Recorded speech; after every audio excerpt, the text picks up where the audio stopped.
that he could only confess his wickedness and recognize fully and finally that David was destined to be the shepherd of Israel.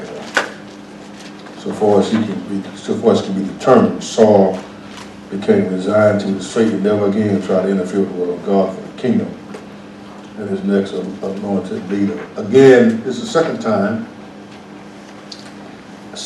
David was going to spare Saul's life. In chapter 24, he did it the first time. And in chapter 26,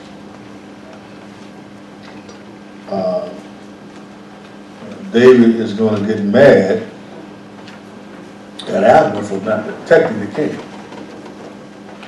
Because see, David still values the kingship. He's king. He's been anointed king, but has not been installed as king. So David realizes that I must wait my turn. I must wait on God's will for that to happen. I'm not going to do it by hook and crook. I'm not going to kill God's man so I can be the king. I'm going to wait for God to work things out, and so I'll be king in God's own time.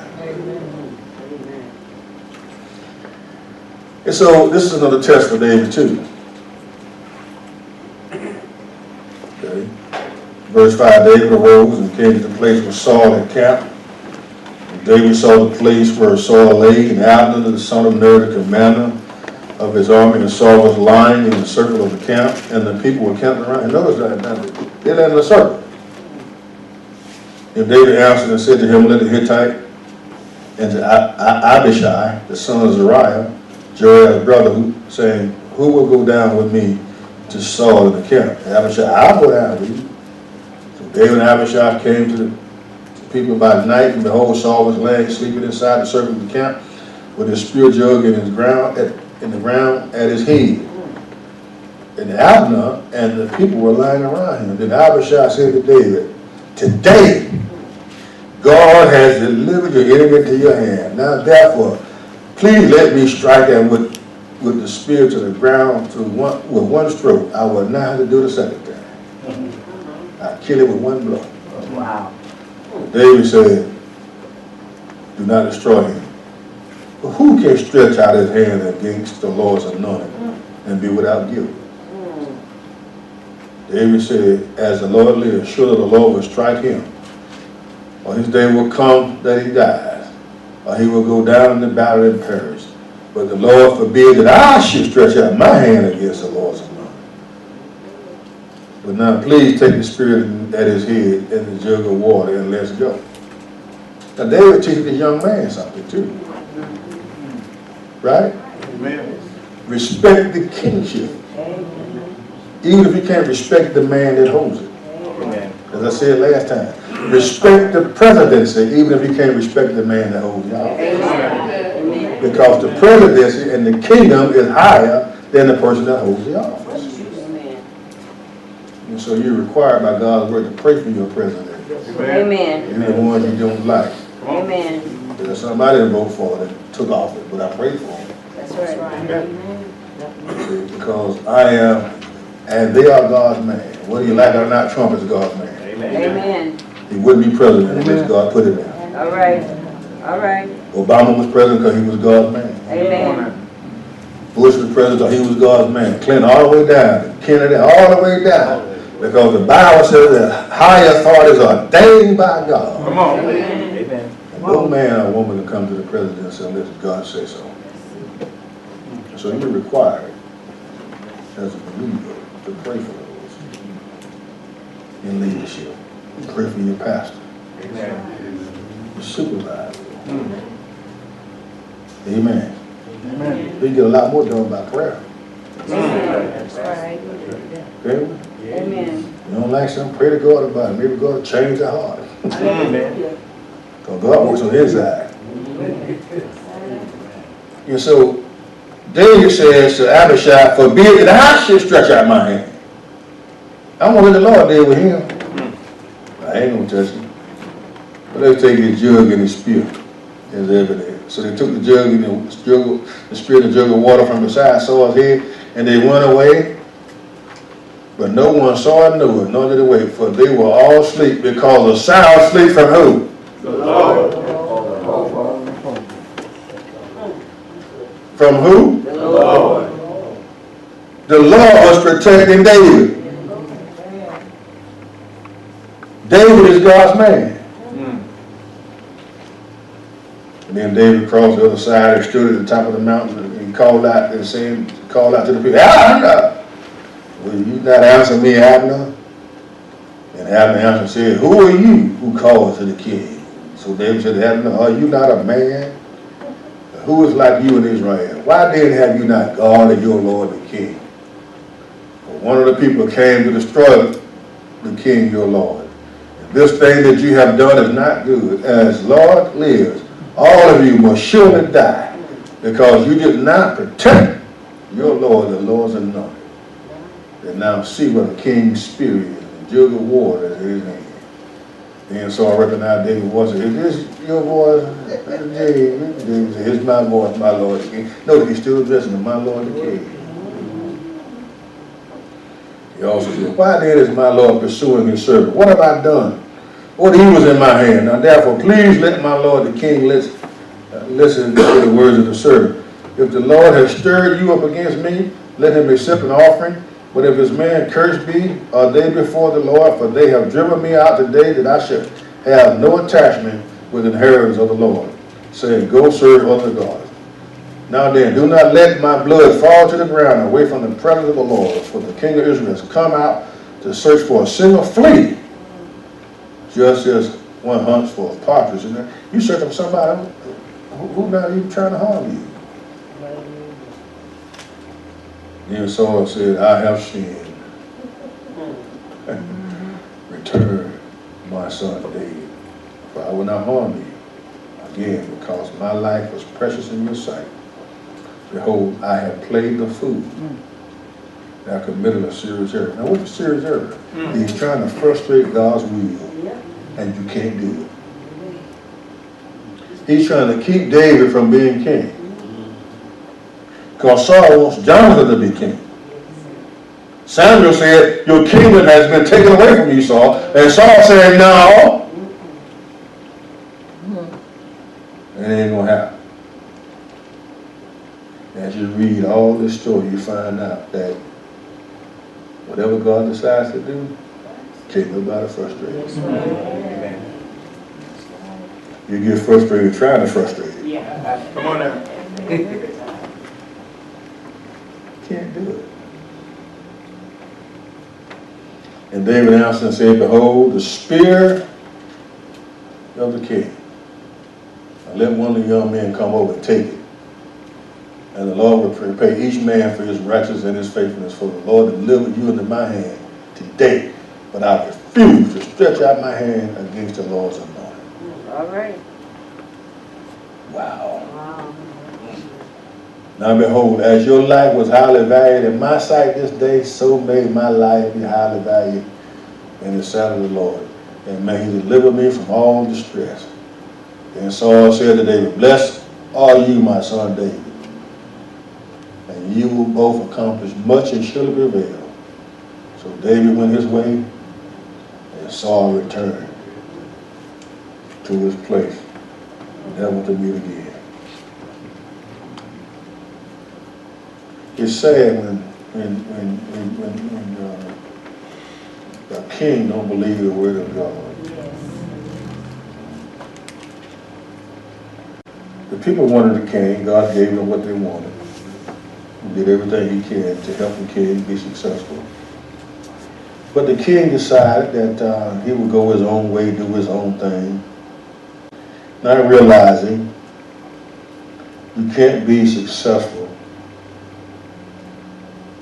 doing the things your own way and not doing it God's way. And then when God fired Saul by taking the spirit from him, that's a sign that God had fired him. Put it on David, which means God had hired David to be king. Saul, in all of his human ingenuity, tried to keep David from becoming king. But he would not be successful.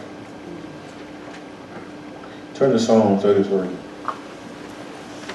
That's a parallel passage to what I'm talking about. Psalm what? 33.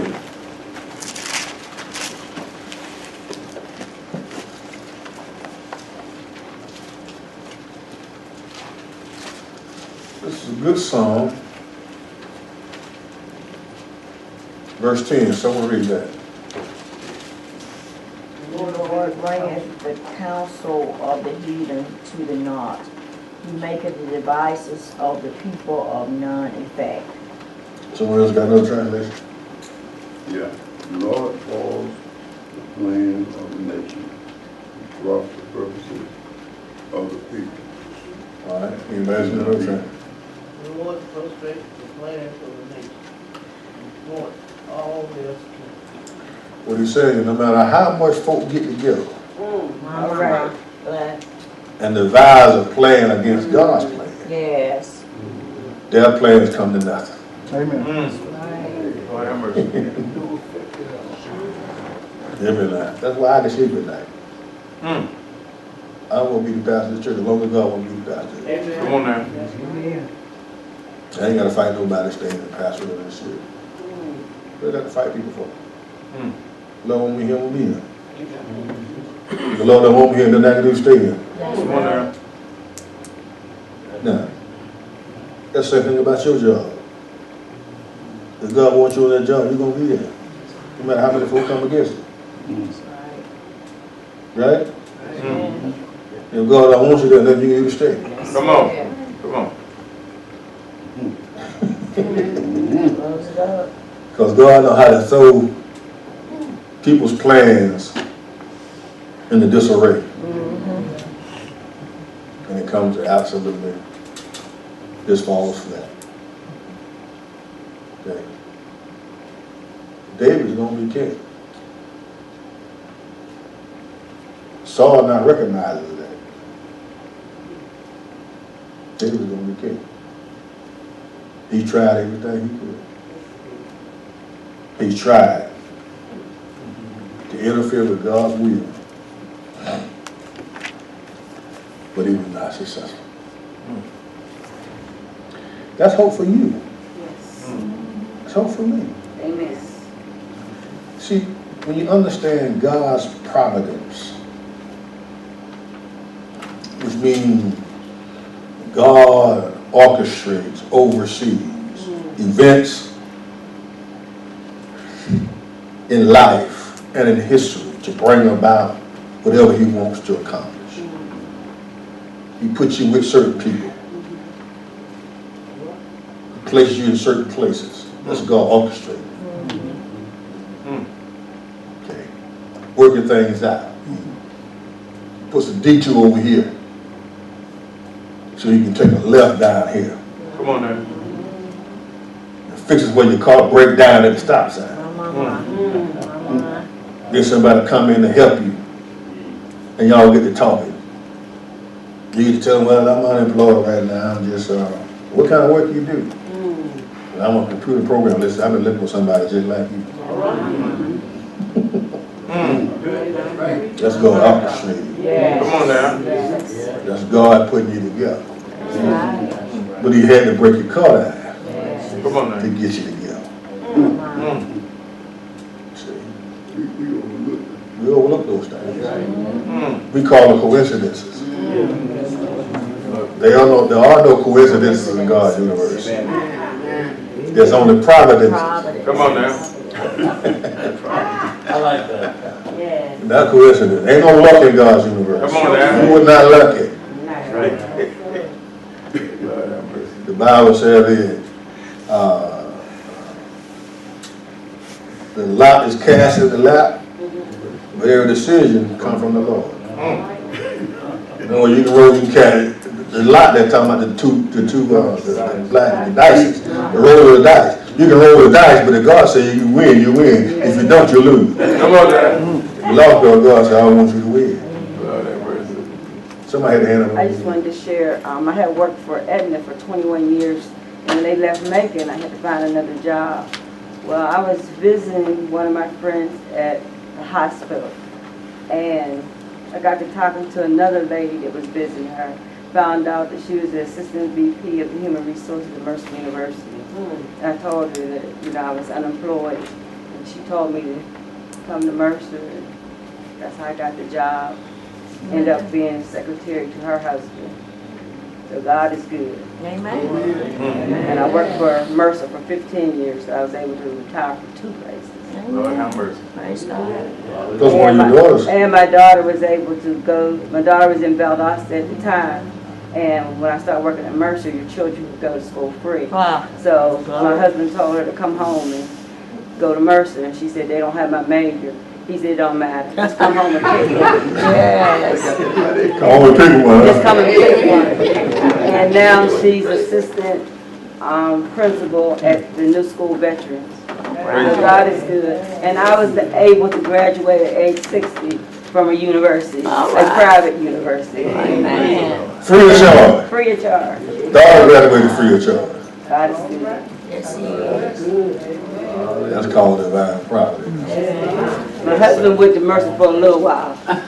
He could go free too, but The only thing kept me out of college was high school. They kept a lot of them out of so God is good. Amen. Got it. God knows how to work things out, though. Yeah, do it. Rest, ladies and gentlemen, that's what I'm trying to tell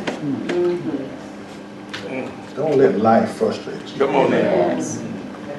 Come on now. Because it has a knack of frustrating you if you allow it to. If you don't think big about your God, understand things about Him. The God got this thing already worked out. Come on now. Come on. Everything is happening according to plan. God ain't got but one plan. He made that before He made the world. Come on now. He not making another plan. Everything happened according to His plan. Come on. That's why you're here today, because God planned it that way. You couldn't be no other place today in this hour. You had to be here today Amen. of your own free will. Yeah. That's called God's decree. What God has decreed, it's going to come to pass. Amen. Because whatever God decrees doesn't come to pass, then He ceases to be God. Hallelujah. Hold my knee. Thank you. Now David's not going to know that Saul has already given up, so he goes to live among the Philistines. He goes there thinking that he's going to get protection from Saul. And he goes there when he doesn't have to worry about confrontation from the Philistines. So then David said to himself, now I will perish one day by the hand of Saul. There's nothing better for me than to escape to the land of the Philistines. And Saul then would despair searching for me any more than all the territory of Israel. And I will escape from the land. You see, here David is still worried about Saul. Sometimes we worry too much about something that ain't happening. So he arose and crossed over, he and 600 men were with him to Achish, the son of Moab, the king of Gad. David lived with Achish and Gad, he and his men, each with his household, even David with his 2 wives, and Ahinoam, Jezreelite, and Abigail, the Carmelite, Nabal was with him. Now it was told Saul that David had fled to Gad, so he no longer searched for him. And David said to Achish, if now I have found favor in your sight, let them give me a place in one of the cities in the country that I may live there. For why should your servant live in the royal city with you? So Achish gave him Ziklag. Now that's about 12 miles north of Beersheba. Beersheba is at the very bottom of the land of Israel. That's why you're talking about Dan and Beersheba. Dan is at the very northern portion of Israel, and Beersheba is at the bottom. So 12 miles north of the bottom, David goes to Ziklag. Therefore, Ziklag belonged to the kings of Judah to this day.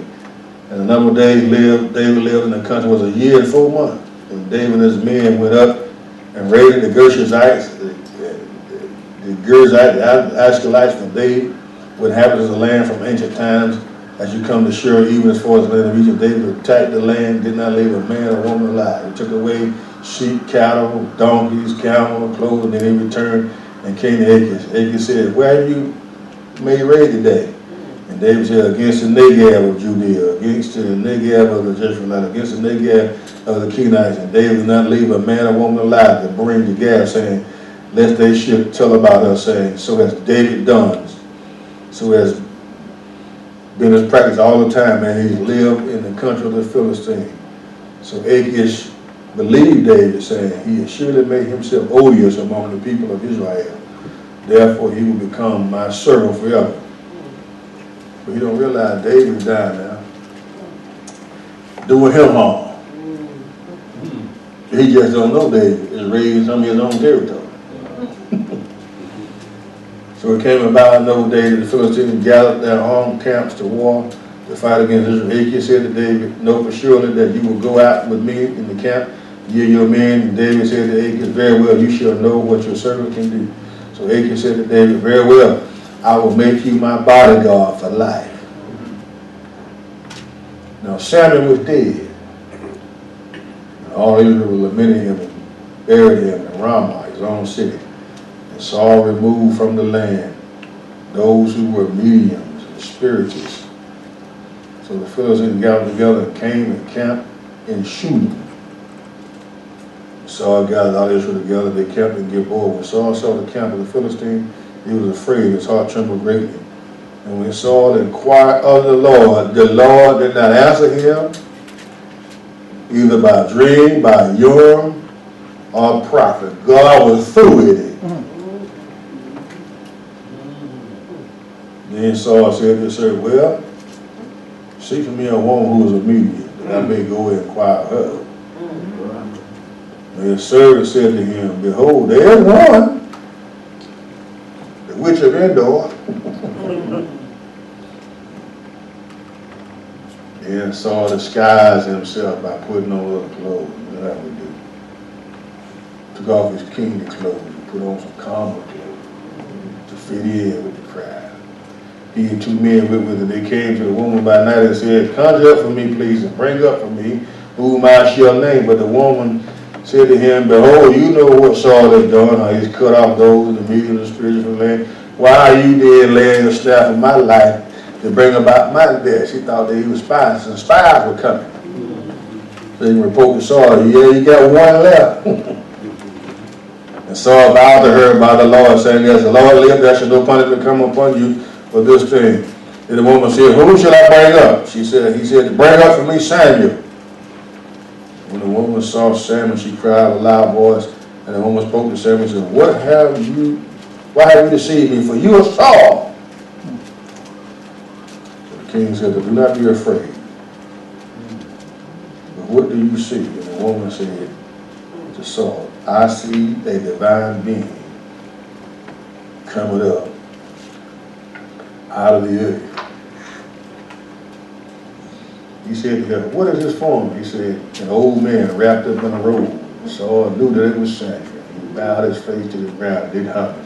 And then Samuel said, why have you disturbed me, bringing me up? Saul answered, I am greatly distressed, for I still seem to wage a war against me, and God has departed from me, and answered me no more, either by prophet, by dream. Therefore I have called you, that you may make known to me. If he asked you by prophet, what do you think I am, Saul? I was a prophet too in Israel, wasn't he? And Samuel said, why then do you ask me, since the Lord has departed from you, and you have become his adversary? He has become your adversary. The Lord has done according as he spoke through me, for the Lord has torn the kingdom out of your hand and given it to your neighbor David.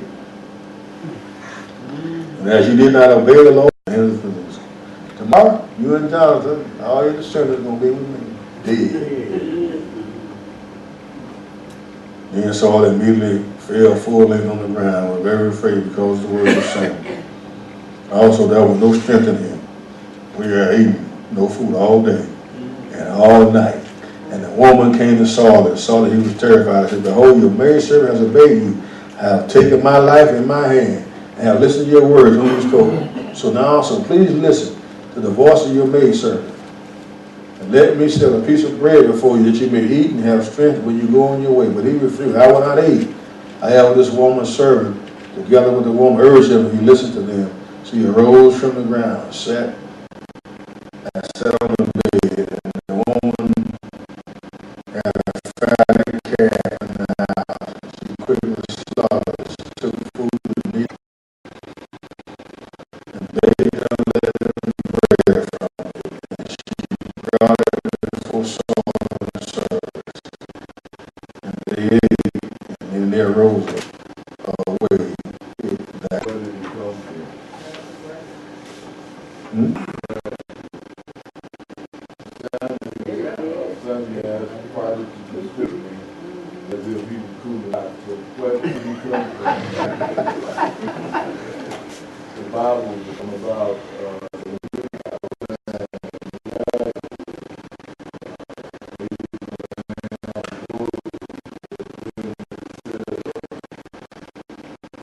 great girl sick. So when he wanted to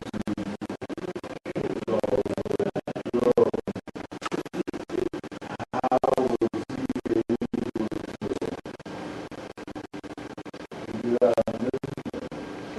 wherever he was. This was the Lord's doing.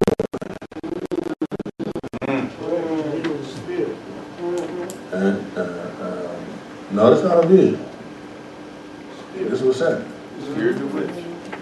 You can't see a spirit. And this is an actual individual. Actual individual. Able to Actual individual. The Lord permitted Samuel to come up. She didn't do it. That's what I was. The Lord did that. She was in that business. See? Because she expected him to come up. She was shocked. She used to tell the folk what she reading and stuff like that. Get money. She was down mercy. They can't tell you about the future. They give you your money. Yes. By then, tomorrow you be with me. That interprets that he's going to be saved. You did. I mean, yeah, be with me, like Samuel said, you know what I mean? No, I think he meant you're going to be saved. Okay. I think you did.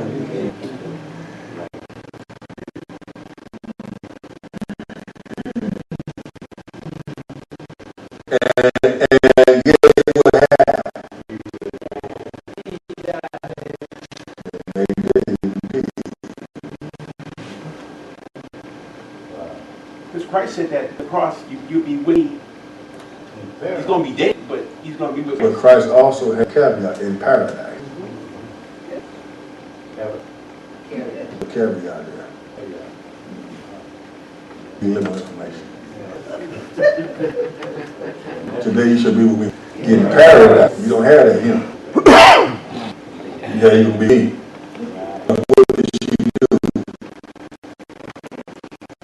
She brought the dead. That was Saul wanted, right? I wanted him to bring up the dead, sang. And so in the vein allowed it to happen. Tomorrow you and your son are going to be, where am I? Dead.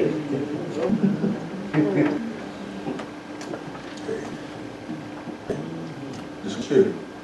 You can't see spirits. This was sin. Now, I don't have all the details. I wasn't there. Okay? I'm sure there. And so all I did, regardless, Samuel did not have no good news for Saul. But reiterate what he already told him previously, that God has torn your kingdom from you. So verse chapter 29, the king of the Philistines, king of Gath, Achish, trusts David, but his men do not. They don't really trust him. Now the Philistines gathered together all day effect while the Israelites were camping by the spring, which is the Jezreel. The lords of the Philistines were proceeding on him, owned by hundreds and by thousands. David's men were proceeding in the rear of Achish. Then the commander of the Philistines said, "What are the Hebrews doing here?" And Achish said to the Philistines, "Is it not David, the servant of Saul, the king of Israel, who has been with me these days, and rather these years, and I have found no fault in him? from the day that he deserted to me to this day. With the commanders of the Philistines, angry with him, the commanders of the Philistines. Man, go back, let him return to his place. Well, you have a sign of him. Do not let him go down to battle with us, lest in battle he become an adversary to us. For with what could this man make himself acceptable to his Lord? Would it not be that the heads of these men? Is it not the same day when they saw him saying he slaying his 1,000, David his 10,000? The Achish called David and said, as the Lord lives, you've been upright, and you go out and you coming in with me in the army, I'm pleasing in my sight, for I have not found evil. And you from the day you come to me this day, nevertheless, you're not pleasing in the sight of my lords. Now therefore return, go with peace, that you may not displease the laws of the Philistines. So David said to Achish, but what have I done? And what have you found in your servant from this day when I came before you to this day, that I may not go and fight against the enemies of my Lord the king? But Achish answered and said to David, I know that you are pleasing in my sight, like an angel of God. Nevertheless, the commanders of the Philistines have said, he must not go up to us in battle.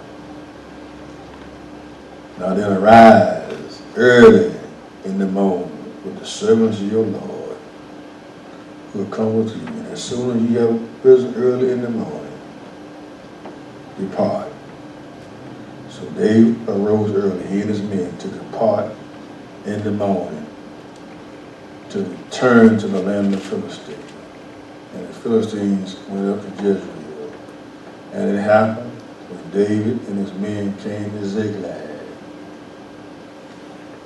on the third day, about 85 miles.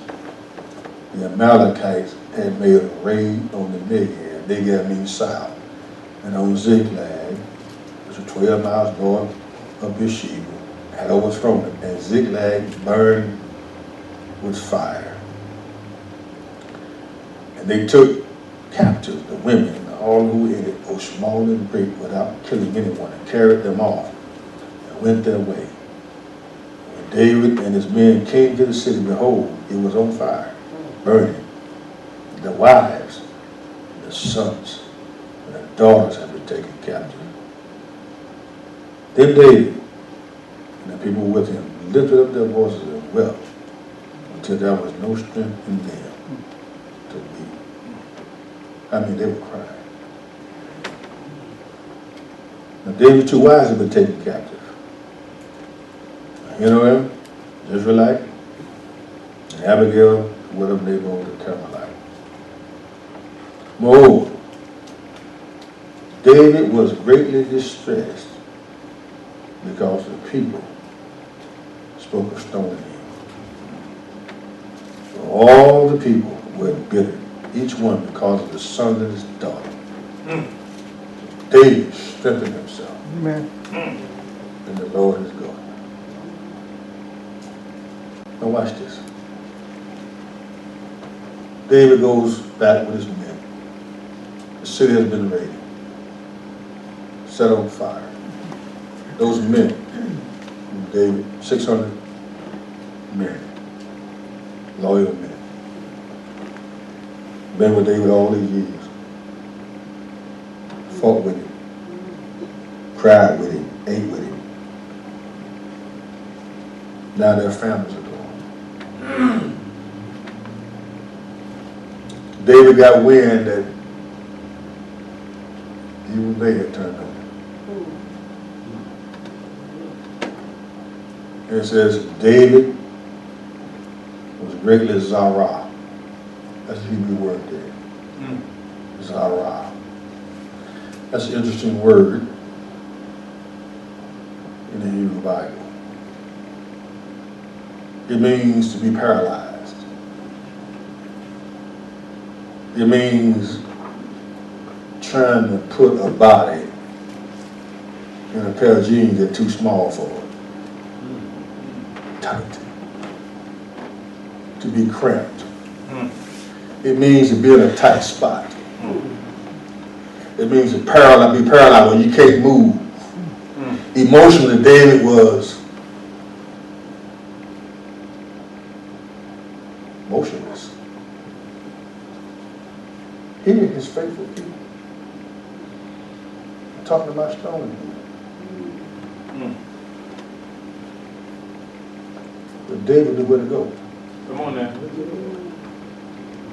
Come on. David strengthened himself in the Lord, his God. See, you got to know who your God is before you get into no problem. Come on now. Come on. See, you can't be calling on mama's God, daddy's God, brother or sister's God, or my pastor. You got to know your God for yourself. And David went to the Lord. And in the Lord he found strength. And brothers and sisters, that's what you need to find your strength at too. Amen. Because I'm going to tell you something. You'll never experience the kind of pain that you've ever experienced until someone you trusted that love turned on you. Lord have mercy. Lord have mercy. And you need to know where to get your strength from. Come on now. Amen. Amen. It can be wife, brother, church member, friend,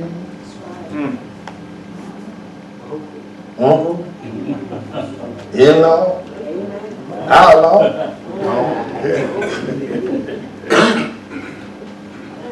You can't worry about all that stuff.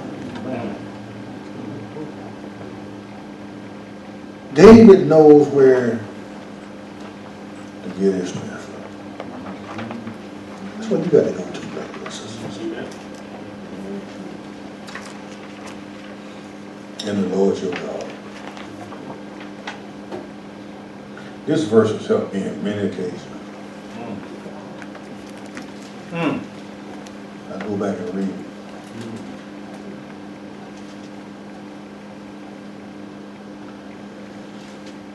Because David understood the battle is the Lord's.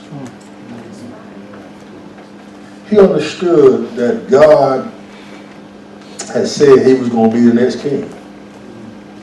Right? Can't be king, he did.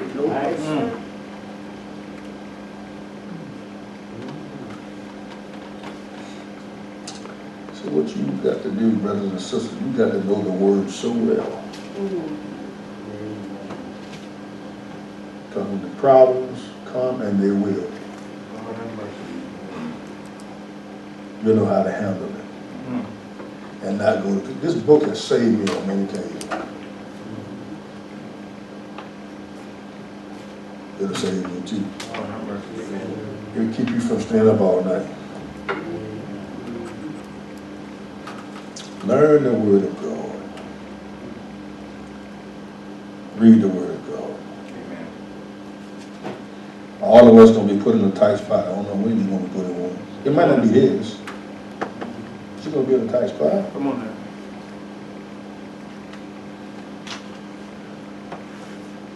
Because I don't know who said this first, but I did hear Swindoll say this years ago, back in '83.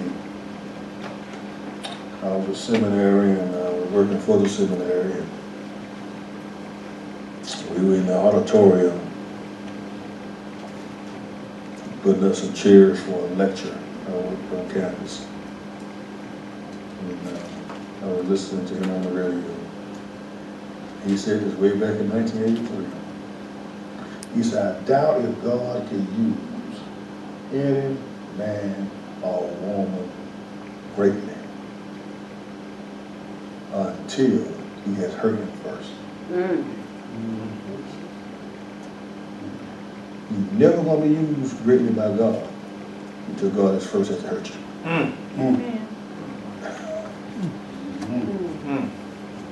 You got to know what it's like to depend on him. Yes, sir. Yes. You got to know what it's like to feel the pain of other people.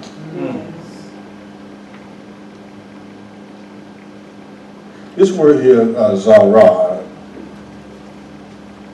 in Greek, it's the word for tribulation. To be in a tight spot. Jesus, in this world, you're going to be in a tight spot. You're going to have tribulation, but be of good cheer, I will what? Overcome the world. Hey, listen. Now, what'll help you, brothers and sisters, is this. If you learn very quickly that the world don't love you, Amen. and learn very quickly that the world can't love you. They don't have the capacity to love you. If they can get rid of you, they would.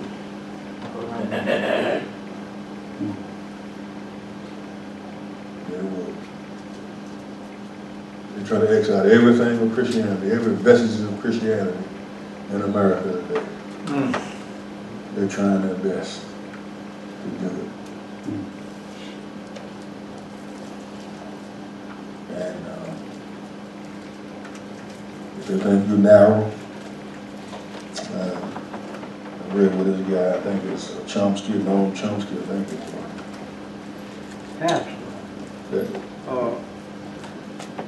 what you mean by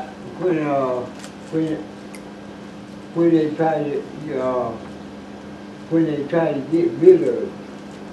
Is that something they want to do? Yes, they want to silence the Christians. Because with America, with people in America, certain ones in America, they want a thorough secular society. They really want communism, that's what they're after. And they can't do it as long as God is in the mix. They get God out of the mix so we can do that. And so they want to silence you first. And please remember, I know, again, you can disagree with me, but I see it all the time. That's why they fight against the Second Amendment. They fight hard against the Second Amendment. Y'all know that, right? Yeah. But do you know why?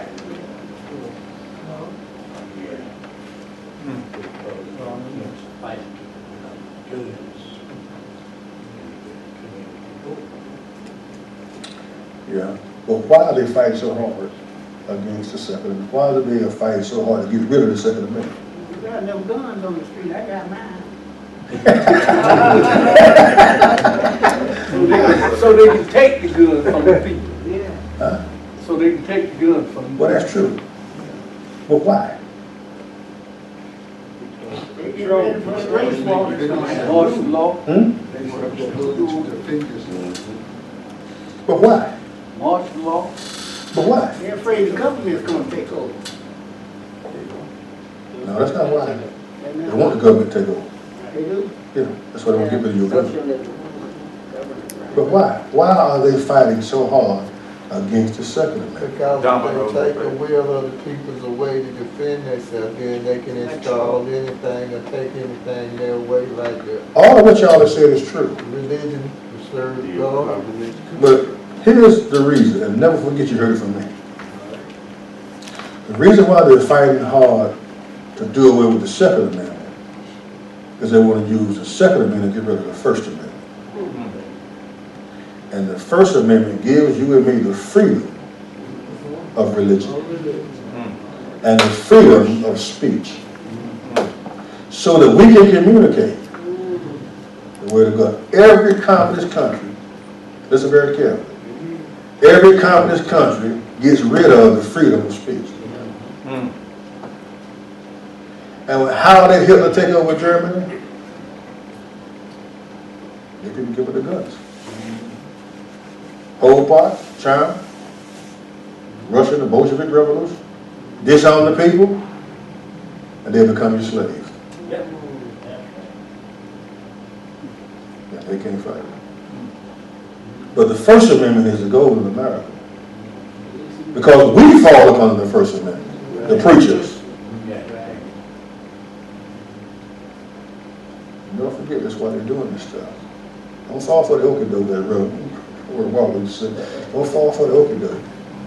Don't give up your guns for nobody. If I could have a tank, I'd use it. Like everybody talks.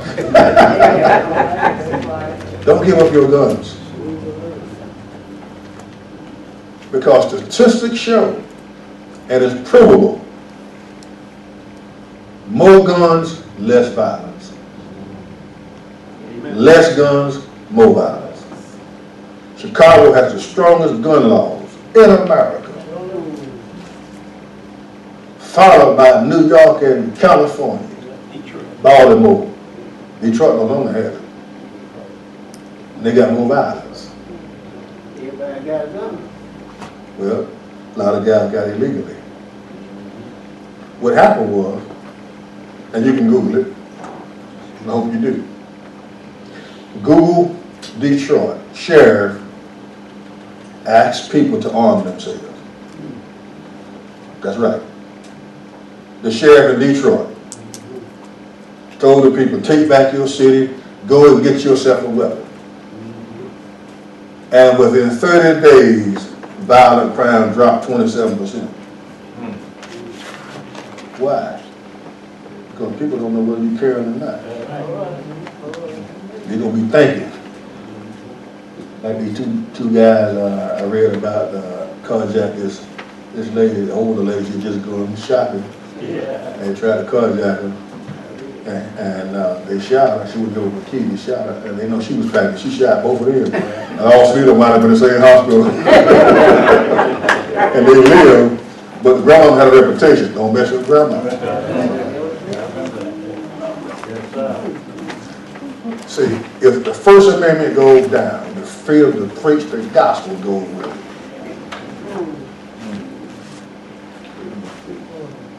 The freedom of speech. Don't fall for the okey doke. Okay. Fight. Learn the Constitution for yourself and the Bill of Rights for yourself, so you know your rights. And then you won't fall for those who all the time complain like this. And every one of them, fellas and young ladies that I see talking about give up your gun, they standing around with armed guards about the guard in them. Then them guys in Hollywood that talking about, yeah, we need to get rid of the guns, they ain't got no armed guards. They got them. But you know, if people gonna get a gun, practice shooting it. I mean, you have to have a gun and don't know how to shoot, you're still in trouble. Well, that's true, but You might hit me. you like the, I'm gonna let you go, you like the fellow broke into the Quakers man house. Oh, yeah. And down and getting all this stuff, and the Quaker heard it, picked up his shotgun, stood at on the stairwell and hollered out, said, Mr. Thief, believe it or not, I'm a Quaker. I don't believe in violence. But thou art standeth where I'm about to shoot you.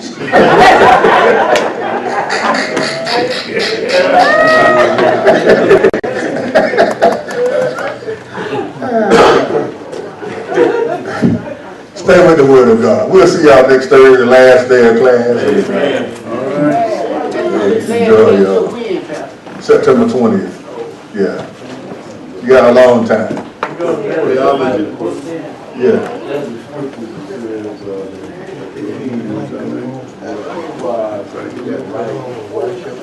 Deuteronomy 17. Deuteronomy 17. Somewhere between 14 and 15. Verse 14. So next Thursday, last day of class. And so y'all want to know about it then? Well, I'm asking you what you're going to do. I want to go and get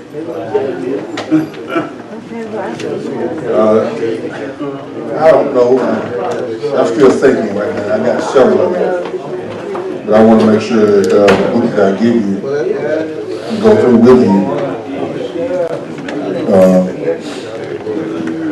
won't be so. Because they use big words. Thank y'all for coming. All right. Thank you, Pastor.